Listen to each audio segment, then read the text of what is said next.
नमस्कार दोस्तों, आप सभी का स्वागत है मिथिला जी की दुनिया में, जहां हर रेसिपी बनती है सादगी, सेहत और स्वाद के साथ। तो आज हम बनाने चल रहे हैं कटहल का कुरवर। कटहल मैंने कल खरीदा था और इसको मैंने स्टीम कर लिया है, पानी में डाल के नहीं उबाला है, मैंने स्टीम किया है। और इधर मैंने चने की दाल, 1 कप चना की दाल और आधा कप चावल पानी में भिगो दिया था 2 घंटे पहले, और उसको धुल के मैंने निकाल लिया है। देखिए, मिक्सर जार में डाल के दाल और चावल दोनों को हम पीस लेंगे। इसमें हम डालेंगे लहसुन, हरा मिर्चा, अदरक, जीरा, साबुत धनिया और थोड़ी सी हींग, और हो सके तो थोड़ा सा पुदीना भी डाल दीजिए। मेरे पास था नहीं तो मैंने नहीं डाला है। और इसको हम एक बारीक सा पेस्ट बना लेंगे। बहुत चंदन जैसा भी नहीं पीसेंगे और न बहुत दरबरा रखेंगे। मुझे सिर्फ इतना चेक करना होगा कि जो मैं कटहल की उबाल के रखा है उसमें ये ठीक से लिपट जाए। तेल में डालने के बाद ये दाल छूटे नहीं। अगर आप ज़्यादा मोटी पीसोगे तो दाल में छूट जाएगी। तो इतना महीन पीसें कि कटहल में लिपटा रहे हो, खाने में हमको मिले। तो अभी देखिए, मेरा पेस्ट तैयार हो चुका है। इस पेस्ट को मैं एक बाउल में निकाल लूँगी। और इसमें जो थोड़ा बहुत सामान रह गया था, यानी मैंने धनिया के डंठल साथ में पीसे थे और बारीक धनिया काट के मैंने ऊपर से डाली है।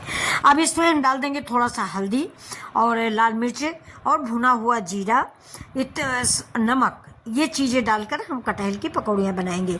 हरी धनिया डाल दिया है, इसको मैंने पेस्ट मिक्स कर लिया है। पेस्ट भी हम गाढ़ा पतला अपने अनुसार रखेंगे। एक बार आप बना लें, इसके बाद एक पकौड़ी में डुबो के देखें।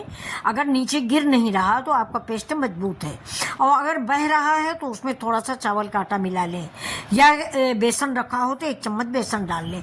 हाँ, एक बात मैं आपको बताना भूल गई कि अगर आप ये दाल चावल वाला ऑप्शन मतलब आपको नहीं समझ में आ रहा है तो आप बेसन से भी ये पकौड़ियाँ बना सकते हैं, बहुत ही टेस्टी बनती हैं। लेकिन मैं आपको बताऊं, मेरे मायके में हमेशा चने की दाल और चावल से ही बनता था, क्योंकि वहाँ उन लोगों का मानना था कि चावल जो है उसको डालने से हमारी कटहल की पकौड़ियाँ बहुत ही क्रिस्पी और करारी बनती हैं, और बेसन डालने से मुलायम रहती हैं। ये तो आप सब लोग भी जानते होंगे।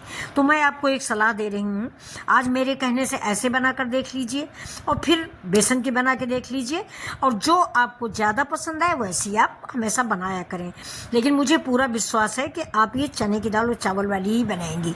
एक बार चावल का जो स्वाद आता है ना मुंह में, करारा करारा, बहुत अच्छा लगता है। नमक थोड़ा ज़्यादा डालिएगा दोस्तों। मैं एक बात बताना भूल गई, ये जब मैंने कटहल स्टीम किया था ना तो थोड़ा सा नमक डाल दिया था, मतलब पूरी गटियों में ज़रा सा नमक लगा के कपड़े पे रख के बॉयल कर लिया था, यानी स्टीम कर लिया था। स्टीम करने से क्या फ़ायदा है कि हमारी पकौड़ियाँ बिल्कुल खुश्क निकलती हैं, पानी नहीं टपकता रहता है कि हमने बॉयल किया तो पानी टपकता रहता है। ये देखिए, सारी मैं इसमें चावल के और दाल के पेस्ट में डुबो के देखिए, मेरा ये जो पेस्ट है गिर नहीं रहा है। ये ऐसे ही हम बना लेंगे और थोड़ी उठा के रख देंगे, क्योंकि बच्चे अभी हमारे आए नहीं हैं, और ये पकौड़ियाँ गर्मा गर्म ही अच्छी लगती हैं दोस्तों।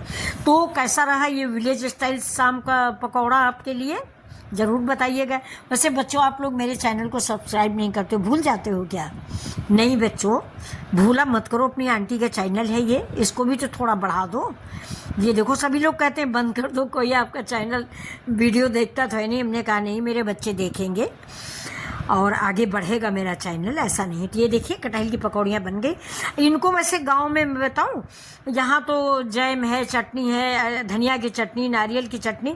गांव में लोग इसको आम की चटनी के साथ खाते हैं, क्योंकि इस समय आम बहुत आ रहा है ना गांव में, तो आम की चटनी के साथ इसका स्वाद बड़ा अच्छा लगता है। साथ में मैंने थोड़े मिर्चें फ्राई कर लिए हैं। लेकिन बच्चों, एक बात ख्याल रखना, मिर्चा जब भी फ्राई करना आगे पीछे काट देना, वरना ये पट से दगेगा और बच्चे हमारे जल जाएंगे, हमें बड़ा दुख होगा। अब साथ में मैंने बनाया है ये आलू की टिक्कियाँ। ये उबली हुई आलू है, इसको गोल गोल पीस मैंने काट लिया, लेकिन थोड़ा मोटा काटिएगा, क्योंकि उबला आलू है, कच्चा आलू नहीं है। तो मैंने करीब करीब ½ इंच मोटा काटा है, और इसमें थोड़ा सा अंदर से नमक भी और अमचूर पाउडर और चाट मसाला लगा दिया है। इसके बाद इस चना के दाल और चावल के पेस्ट में डुबो के ऐसे मैंने फ्राई कर लिया है। तो अभी जो 2 लोग आ गए हैं कहीं वाले रिश्तेदार, तो उनके लिए मैंने बना लिया है, और शाम को जब बच्चे आएंगे तो उनके लिए अलग बनाऊंगी। अब ये देखिए, मैंने भिंडी भी बना लिया है। ये मेरी 5 भिंडियाँ हैं, 5 भिंडियाँ भी मैंने उसी में डिप किया है।